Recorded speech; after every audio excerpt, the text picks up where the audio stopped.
अध्यक्ष महोदय, मैं कल कह रहा था कि वित्त मंत्री जी ने जिस संदर्भ में यह बजट प्रस्तुत किया है और जिन परिस्थितियों की पृष्ठभूमि में वित्त मंत्री का भार संभाला है, उस दृष्टि से यदि इस बजट को देखें तो हम इस परिणाम पर पहुंचेंगे कि वित्त मंत्री जी ने निश्चित तौर पर ऐसा काम किया है जिसके लिए वे धन्यवाद के पात्र हैं।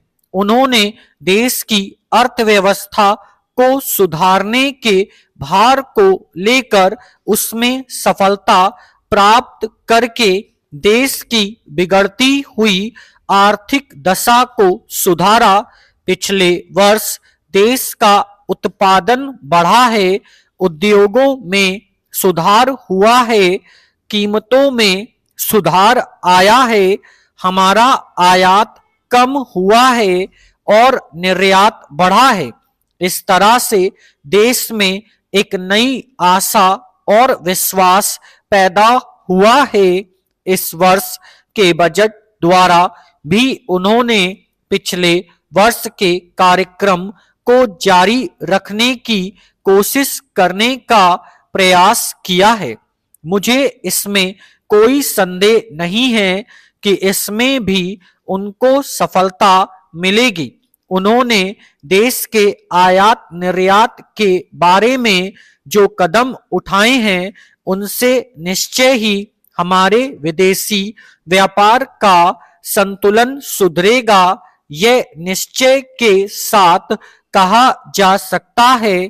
मैं वित्त मंत्री के लक्ष्यों व कर नीति का आमतौर पर स्वागत करता हूं।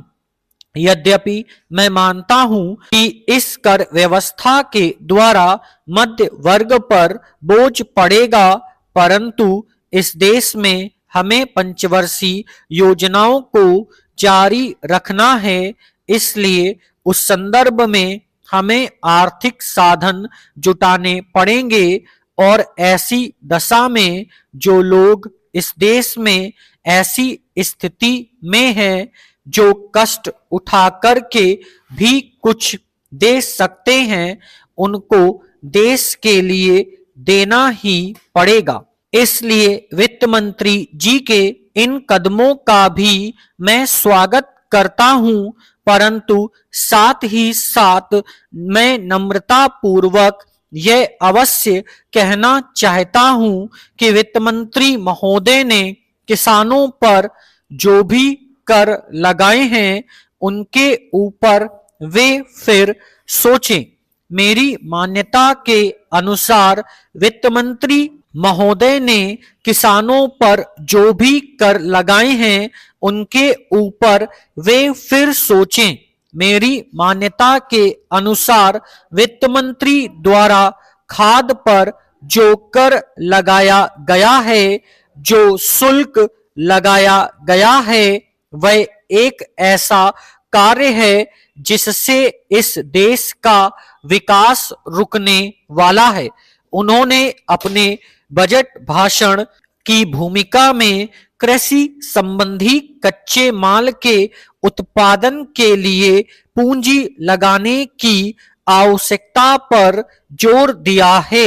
उनकी स्वयं की यह मान्यता है कि कृषि का उत्पादन बढ़ाना बहुत आवश्यक है। अध्यक्ष महोदय, उसके लिए सब कुछ करना है तो फिर कृषि उत्पादन का जो मूल आधार है, उस खाद और पानी की जो व्यवस्था है, जब उस पर ही कर लगाया जाता है, तो मेरे मन में आता है कि कहीं वित्त मंत्री महोदय अपनी ही बात को अपने ही सिद्धांतों के द्वारा तो काट नहीं रहे हैं। मैं कहना चाहता हूं कि हमारे देश में अभी भी चौथाई भूमि से ज्यादा सिंचित भूमि नहीं है। इस देश की जितनी कृषि योग्य भूमि है, उसका चौथाई से भी कम हिस्सा ऐसा है जो सिंचित भूमि के नाम से पुकारा जा सकता है। मेरी राय में अब समय आ गया है जबकि पिछले 2-3 वर्षों की नीति पर फिर विचार किया जाए और एक मात्रा में घाटे के बजट का सहारा लेकर ही सही आर्थिक तथा सामाजिक विकास योजनाओं की गति को बहुत बढ़ा दिया जाए। इस मामले में मैं समझती हूं कि तुरंत कार्यवाही होनी चाहिए ताकि आज जनसाधारण में जो असंतोष उभर रहा है वह हानिकारक दिशाओं में न चलने पाए। आज के राजनीतिक वातावरण की दृष्टि से भी मैं कहना चाहती हूं कि विकास की गति को बढ़ाने की आवश्यकता सर्वोपरि है। जहां तक कि नए बजट के अंतर्गत कर नीति का संबंध है, अच्छा होता यदि मिट्टी के तेल जैसी वस्तुओं पर अतिरिक्त कर न लगाया जाता। मेरी राय में इस प्रकार के करों से बचना ही उचित है, परंतु वस्तु स्थिति कुछ ऐसी लगती है कि प्रायः गरीबों पर करों का भार लादे बिना सरकार की गाड़ी आगे बढ़ ही नहीं सकती।